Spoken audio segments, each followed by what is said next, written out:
বিশ্বাস ভেঙেছে।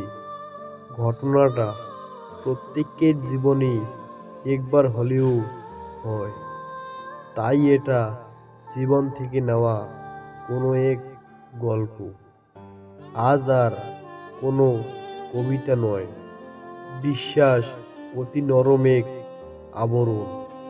বিশ্বাস আমরা তাকেই করি যাকে উজাড় করে দেই সারাক্ষণ। শহরে মূলত প্রেমকে ঘিরেই তৈরি হয় বিশ্বাস। মানুষগুলো আমাদের জীবনের অবিচ্ছেদ অংশ হয়ে যায়, যেমন প্রয়োজনীয় বিশ্বাস। খুব কঠিন কথার আঘাতেই বিশ্বাস ভাঙে, যার প্রভাব অন্তকাল অবিদ্য চলে। আবার কারোটা শুরুতেই থামে। একবার বিশ্বাস ভাঙার পরেই মানুষ মন ভাঙা প্রেমিকদের খাতায় নাম লিখতে চায়। আবার কেউ অনবরত আরেকজনের কোমল মন ভেঙে যায়। ভেদাভেদ মূলত এখানেই সৃষ্টি হয়।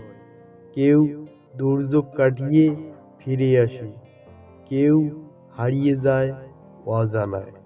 এভাবেই প্রেম আর বিচ্ছেদের সৃষ্টি হয়েছে। এখানে দোষ আসলে কাউকে দেই না, দোষ হলো আধুনিক যুগের, যা আমাদেরকে ভালোবাসতে শিখিয়েছে। আজ শহরে একদিকে প্রেম ভাঙছে, তো আরেক দিকে প্রেম গড়েছে। এজন্যই আমার মতো প্রেমিকরা প্রেমিক হিসাবে পরিচয় দিতেও অস্বচ্ছবোধ করে। তোমাদের নিকট একটাই প্রশ্ন, মানুষ কি আসলেই বিশ্বাস ভঙ্গকারীদের ভুলতে পারে? তো আপনারা সকলেই কমেন্টে এই প্রশ্নটার অ্যান্সার আমাকে দিয়ে যাবেন।